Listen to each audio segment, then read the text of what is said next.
الحمد لله رب العالمين، والصلاة والسلام على سيد الأنبياء والمرسلين محمد وآله وأصحابه أجمعين. أما بعد، فأعوذ بالله من الشيطان الرجيم. بسم الله الرحمن الرحيم. إنما يخشى الله من عباده العلماء إن الله عزيز غفور. وقال إن الذين قالوا ربنا الله ثم استقاموا تتنزل عليهم الملائكة. صدق اللہ العظیم. جنہیں میں ڈھونڈتا تھا آسمانوں میں زمینوں میں، جنہیں میں ڈھونڈتا تھا آسمانوں میں زمینوں میں، وہ نکلے میرے ظلمت خانہ دل کے مکینوں میں. جلا سکتی ہے شمع کشتہ کو موج نفس ان کی، جلا سکتی ہے شمع کشتہ کو موج نفس ان کی. الہی کیا چھپا ہوتا ہے اہل دل کے سینوں میں. نہ پوچھ ان خرقہ پوشوں کی ارادت ہو تو دیکھ ان کو، نہ پوچھ ان خرقہ پوشوں کی ارادت ہو تو دیکھ ان کو. یدے بیضا لیے بیٹھے ہیں اپنی آستینوں میں. بہار آئی اگر گلشن میں تو کس کام کی آئی، بہار آئی اگر گلشن میں تو کس کام کی آئی. نشے منشاخ پہ باقی رہا نہ دل ہی سینوں میں.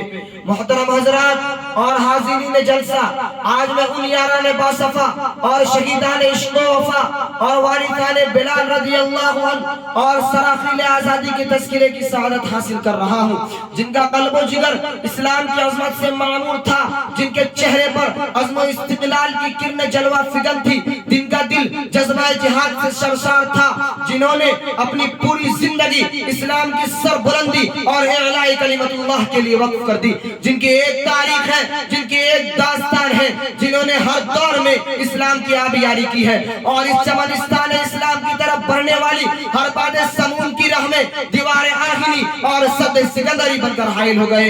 حضرات، اس چمنستان عالم کا پتا پتا اور بوٹا بوٹا اس بات پر شاہد ہے کہ یہ طبقہ ان اصحاب فکر و نظر کا طبقہ ہے جنہوں نے ہر دور میں تاریخ کے ہر نازک موڑ پر اسلام جنہوں نے تاریخ کے ہر نازک موڑ پر اس امت کی رہنمائی اور دستگیری فرمائی ہے. یہ ان یاران باصفا کا طبقہ ہے جنہوں نے ہر دور میں باطل سے مقابلہ کیا. باطل نے جب بھی حق کو چیلنج دیا، انہوں نے اس کے چیلنج کو قبول کیا اور سر بکف میدان میں آن کے لیے اور جم کر پوری بے خوفی سے ان کا مقابلہ کیا. انہوں نے جانے تو دے دیے مگر باطل کو کبھی پیٹھ نہ دکھائی. انہوں نے سر تو کٹا دیے مگر پرچم اسلام کو سر نگو نہ ہونے دیا. جب جلاد تلوار چمکاتا ہوا آگے بڑھا تو انہوں نے مسکرا کر نظر سے نظر ملائی اور یہ کہتے ہوئے مردانہ وار تلوار کے نیچے سر رکھ دیا کہ خوشا وقت ہے کہ میری موت تیرے کوچے میں آ جائے، خوشا وقت ہے کہ میری موت تیرے کوچے میں آ جائے. یہی تو زندگی کا آخری ارمان ہے ساتھی.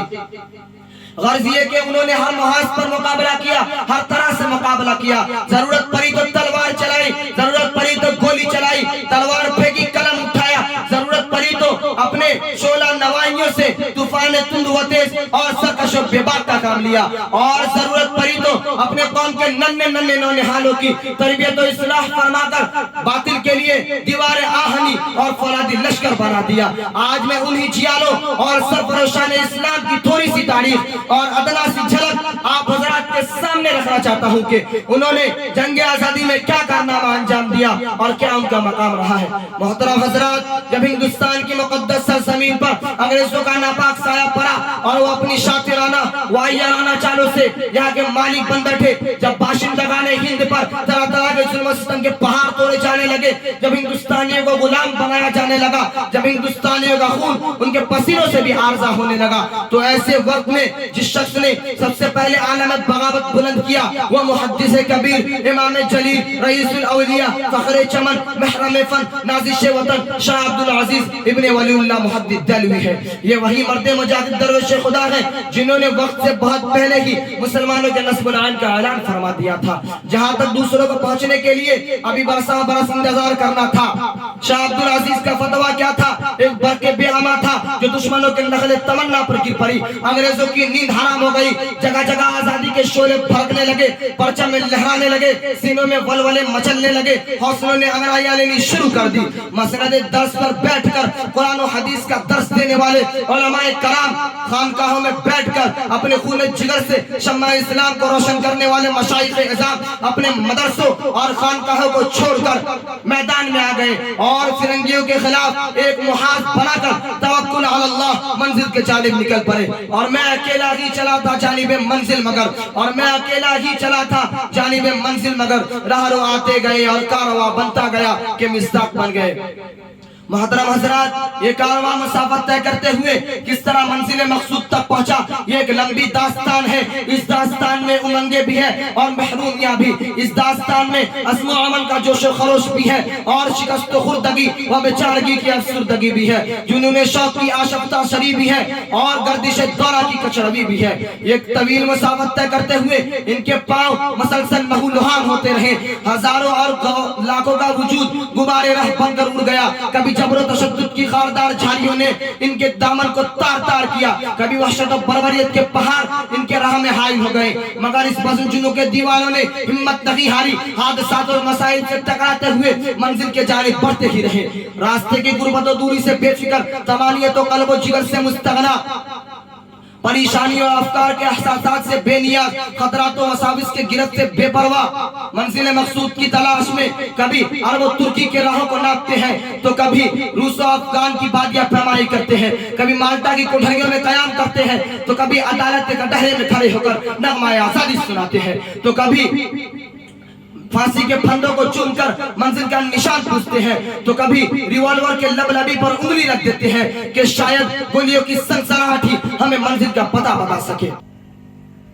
مگر اس بزنجنوں کے دیوانوں نے ہمت نہیں ہاری اور منزل تک پہنچ کر ہی دم لیا۔ تاریخ ہند ہم سے کہتی ہے، اس بزم جنوں کے دیوانے ہر راہ سے پہنچے محفل تک، اس بزم جنوں کے دیوانے ہر راہ سے پہنچے محفل تک، بیتابی ان کی عام ہوئی صحراؤں سے لے کر ساحل تک۔ ہاں سنگ گرا پہ لکھتے تھے وہ اپنے دل نادان کا حال، ہاں سنگ گرا پہ لکھتے تھے وہ اپنے دل نادان کا حال، شاید کے تلاش مقتل میں کوئی پہنچے پتھر قاتل تک۔ محترم حضرات، یہ واقعہ ہے کہ اگر ہندوستان کی جنگ آزادی میں علماء حصہ نہ لیتے تو یہ ہندوستان کبھی بھی آزاد نہ ہوتا، اگر یہ سرخیل آزادی نہ ہوتے تو تحریک آزادی نہ چلتی، تحریک بالا کوٹ نہ چلتی، تحریک ریشمی رومال نہ چلتی، تحریک خلافت نہ چلتی، ہندوستان چھوڑو تحریک نہ چلتی، مقدمہ وہابیہ نہ چلتا، امبالہ سازش کیس نہ بنتا۔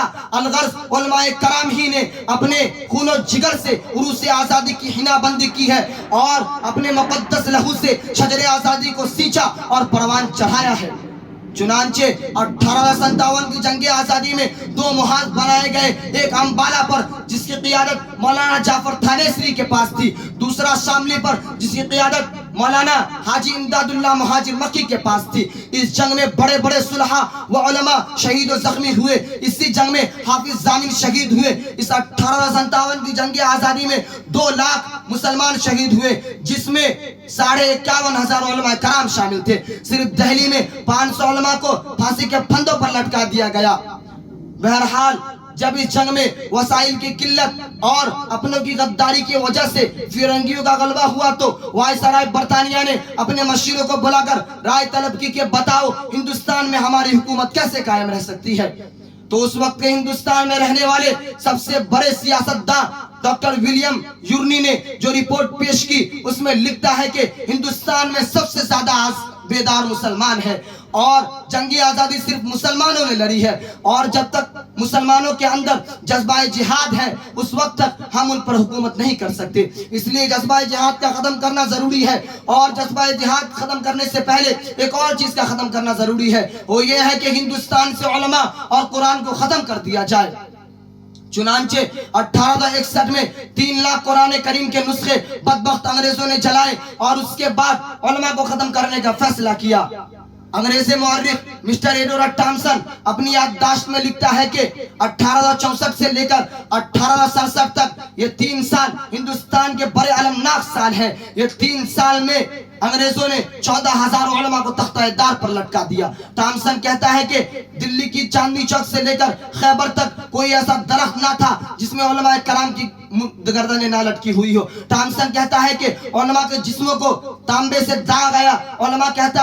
ٹامسن کہتا ہے کہ علماء کو سوروں کی کھالوں میں بند کر کے جلتے ہوئے تنوروں میں ڈالا گیا۔ ٹامسن کہتا ہے کہ لاہور کی شاہی مسجد جس کے صحن میں انگریزوں نے پھانسی کا پھندا بنایا تھا، ایک دن میں 80 علماء کرام کو پھانسی دی جاتی تھی۔ ٹامسن کہتا ہے کہ لاہور کی دریائے راوی میں ایک دن میں 80 علماء کو پوریے میں بند کر کے ڈال دیا جاتا اور اوپر سے گولیوں کا نشانہ بنا دیا جاتا۔ ٹامسن کہتا ہے کہ جب میں اپنے خیمے میں گیا تو مردار کی بدبو محسوس ہوئی۔ میں اپنے خیمے کے پیچھے چلا گیا تو دیکھتا ہوں کہ آگ کے انگارے دہک رہے ہیں۔ 40 علماء کے کپڑے اتار کر ان میں ڈال دیے گئے۔ میرے دیکھتے ہی دیکھتے 40 اور علماء کو لائے گئے، ان کے کپڑے میرے سامنے اتارے گئے۔ انگریزوں نے کہا، مولویوں جس طرح ان 40 کو جلایا ہے تمہیں یہ پکا دیا جائے گا۔ تم میں سے ایک صرف یہ کہہ دو کہ ہم 1857 کی جنگ آزادی میں شریک نہ تھے، ابھی چھوڑ دیں گے۔ ٹامسن کہتا ہے کہ مجھے پیدا کرنے والے کی قسم، وہ ان میں سے کوئی عالم دین ایسا نہ تھا، سارے کے سارے آگ میں پک تو گئے مگر انگریزوں کے سامنے سر جھکانے سے انکار کر دیا۔ اس کے باوجود ہمیں ہندوستان کا غدار کہا جاتا ہے۔ اسی چند باتوں پر میں اپنی تقریر ختم کرتا ہوں کہ پتا پتا بوٹا بوٹا حال ہمارا جانے ہے، پتا پتا بوٹا بوٹا حال ہمارا جانے ہے، جانے نہ جانے گل ہی نہ جانے باغ تو سارا جانے ہے۔ وآخر الدعوانا الحمدللہ رب العالمین۔